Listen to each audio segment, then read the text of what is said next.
So when you think about which one of D&D's classes that you would least want to bump into in a dark alley, there should be one answer that comes to mind. The Warlock? The Rogue? No. In 2014, your answer should have been the Paladin. With the 2024 Player's Handbook, the Paladin has become one of the classes with the biggest shakeups in the system now. Has the Holy Warrior been nerfed into oblivion? Or has it been buffed to the heavens? The truth is, it's a little bit of both. So today we are looking at one of the most beloved classes in all of Dungeons & Dragons, the Paladin. This isn't a total teardown and rebuild like some of the classes before. The core fantasy of the divinely powered heavy armored champion are still alive and well. But the little details, the mechanics, the action economy, how it feels to play the class, those have changed quite a bit. In this video, we are breaking it down level by level, starting with the core class, hitting on the 4 sacred oaths you can choose from, and a little guidance with your build to boot. So let's cut through all of the chatter and get down to the nitty-gritty.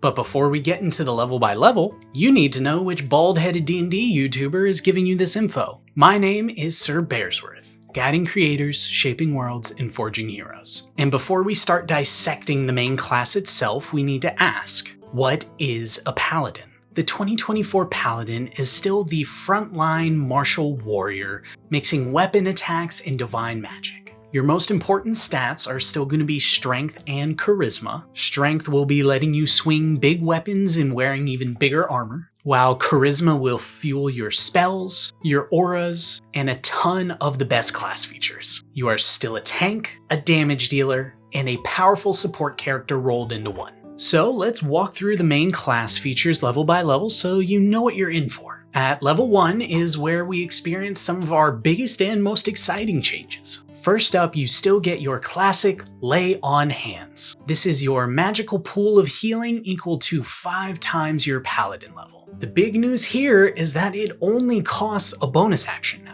This leads to a huge boost in flexibility in combat. This lets you dish out any amount of health from that pool to whoever you like. And if you spend 5 points from that pool, you can cure the poison condition. Can certainly come in clutch when those spiders are kicking your ass. But this here is one of the main headliners. Paladins get spellcasting at level 1. You are a holy warrior right out of the gate. The number of spells you can prepare is now a simple table you can follow. So no need to worry about the math. You also get access to weapon mastery. This new system in 2024 gives you access to awesome properties and abilities to apply to your weapons that you are proficient with. Some of them can really boost you to the next level. Level 2 is still a huge milestone for us. I know it's silly to say at level 2. This is where you pick up your fighting style. Examples being defense, getting a +1 to your AC, or great weapon fighting to have some more reliable damage when you're swinging around your big sword. And we are going to rip the band-aid off early. We have to talk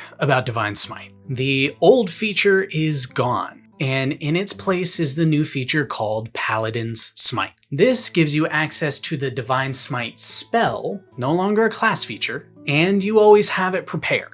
The spell works the exact same as the old Divine Smite, but it now costs a bonus action to cast it. So this sadly means you can't just spam out all of your smites in one go. I know a lot of people have an issue with this. Me personally, I don't hate it. But as a gift, you can now officially use your Divine Smite with unarmed strikes. So holy punches are finally on the table. Level 3 is when you will swear your sacred oath, choosing your subclass. But we will circle back to these later. You will also get access to Channel Divinity. You get 2 uses off the bat, and you can get one back on a short rest. The standard option for all paladins is the improved Divine Sense. As a bonus action, you can use your Channel Divinity to sense celestials, fiends, and undead within 60 feet of you for 10 minutes. This gives you a little bit more flexibility when channeling this ability.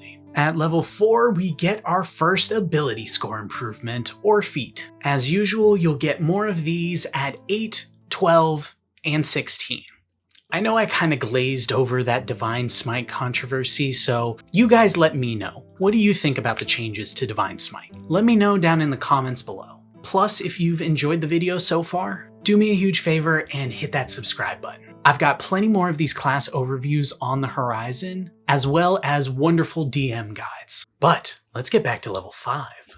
If you've been sensing a pattern with all the classes you've seen before, level 5 is still a major moment. And in your case, you get access to extra attack, letting you attack twice with your attack action. And for any of you that want to live that knight in shining armor fantasy, riding in on a beautiful stallion, I have just the feature for you. You get access to the new feature, Faithful Steed. You now always have the Find Steed spell prepared. You can cast it once per long rest for free, and the steed itself even gets a new, beefier stat block. Level 6 brings one of the best defensive features in the game. Say hello to Aura of Protection. While you're conscious, you and your allies within 10 feet of you add your charisma modifier to all of their saving throws. I know that group hug is tempting, but watch out for that fireball still. At level 9, all paladins get access to the new feature Abjure Foes. Using your channel divinity, you can target creatures up to your charisma modifier and force a wisdom saving throw. If they fail, they become frightened of you for a minute and can only take a single action,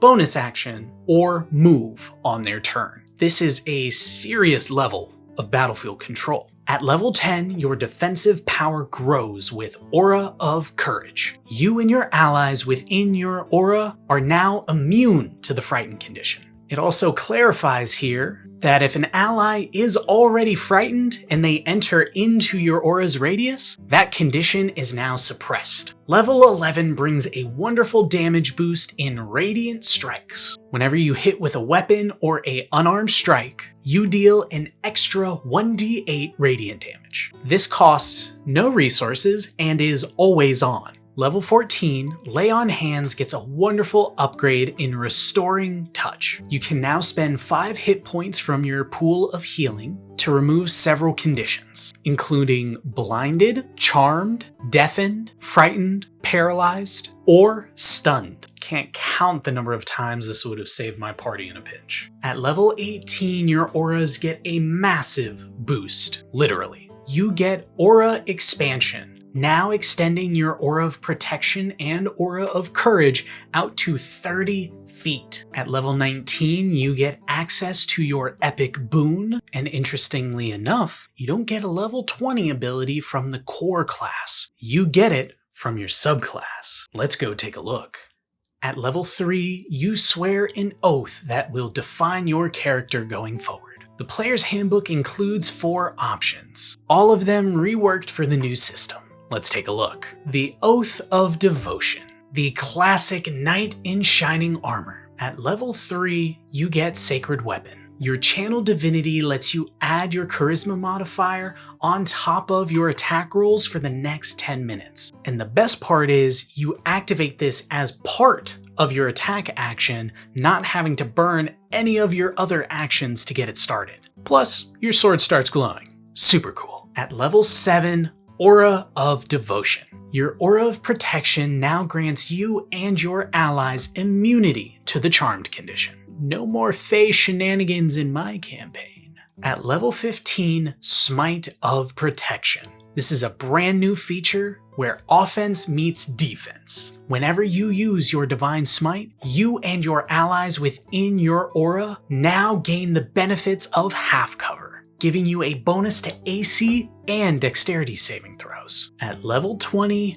Holy Nimbus. As a bonus action, you can emanate a aura of sunlight for 10 minutes. Enemies that start their turn within that bright light take radiant damage equal to your charisma modifier plus your proficiency bonus. And on top of that, you have advantage on saves against any spells from fiends or undead. Next, we have the Oath of Glory. This is for paladins who believe they and their allies are destined for glorious, heroic deeds. At level 3, Peerless Athlete. Your channel divinity gives you advantage on athletics and acrobatics checks for a full hour, a big increase from the previous 10-minute duration. It's all fun and games until you have to ask the Paladin to Chris Redfield the boulder. At level 7, Aura of Alacrity. Get into the fight quicker with an increase to your speed and your allies' speed by a whole 10 feet. As long as they are starting their turns in your Aura of Protection, it's time to charge into the fight. At level 15, Glorious Defense. As a reaction, when you or an ally within 10 feet of you is hit by an attack, you can add your Charisma modifier to your or your ally's AC. And if the attack misses, you can make a weapon attack against the attacker.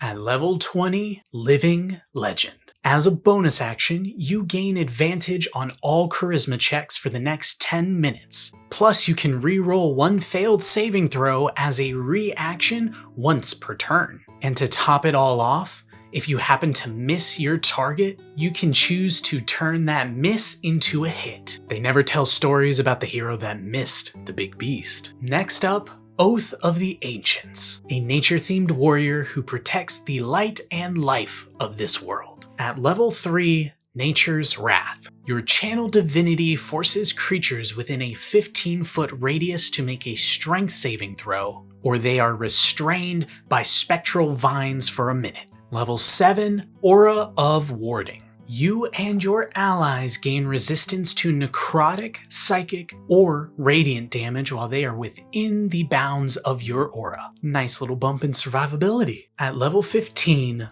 Undying Sentinel. If you are reduced to 0 hit points in a fight, you instead come back with hit points equal to 3 times your paladin level. That is 45 health back. And level 20, Elder Champion. As a bonus action, you empower yourself for 1 minute. Wait, but the other ones have been for 10. You're about to see why. You regenerate 10 hit points per turn. Enemies within your aura have disadvantage on your spells and your channel divinity options. And when you cast a spell with a casting time of an action, you can use it as a bonus action instead. Do not mess with the hippie paladin. And finally, many people's favorite, the Oath of Vengeance, a grim hunter sworn to punish the wicked at all costs. At level 3, Vow of Enmity. Your channel divinity lets you choose an enemy within 30 feet of you. For 1 minute,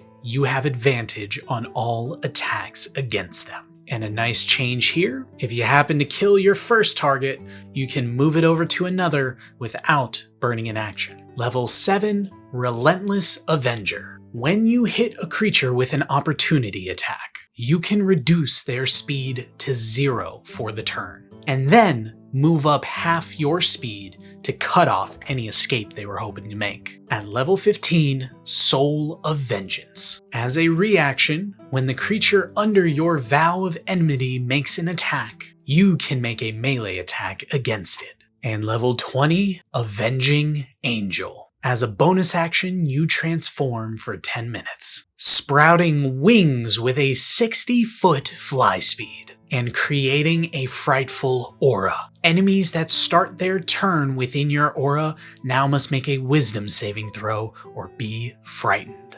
Now, with all of those features in mind, how do you actually build this holy champion? At every ASI level, you're gonna face some tough choices. First, your ability scores. As we said, strength and charisma are your main go-tos. Which one you pump up first is a big decision. Maxing strength makes your weapon attacks hit harder and more often, but pushing that charisma score boosts almost everything else. Your spell save DC, the power of your auras, and a ton of your subclass features. A higher charisma makes you a better leader and a little bit more of a force multiplier for the party. And I know you're already stretched thin, but try not to forget Constitution as well. You're a frontline warrior. More hit points are always a good thing, and especially if you have a bunch of concentration spells, it'll be easier to keep them up. ASIs are great, but feats are where you're truly gonna define your paladin's playstyle. And here are some of my favorites. For pure damage, it is hard to beat the Great Weapon Master feat. Instead of the old risk-reward system, you now simply add your proficiency bonus to the damage made with heavy weapons. It's not as flashy, but it's consistent, reliable, and that damage is going to add up. Plus, you can still make that bonus action attack if you crit or kill a target. If you want to be the ultimate protector, look no further than Sentinel. This feat lets you make an opportunity attack against any target making an attack against one of your allies. They do have to be within melee range, but when you hit a creature with this opportunity attack, their speed is reduced to 0, literally locking them down. It is one of the best feats to lock down the battlefield and keep your allies safe. Finally, Warcaster can be a game changer for the more spell-focused paladins out there. It gives advantage on Constitution saving throws made to keep concentration on some of your strongest spells. This is crucial for keeping up those buffs in the midst of a fight. You can also perform spells even with your hands full with your sword and shield. And cherry on top, you can cast certain spells as a reaction when making an opportunity attack.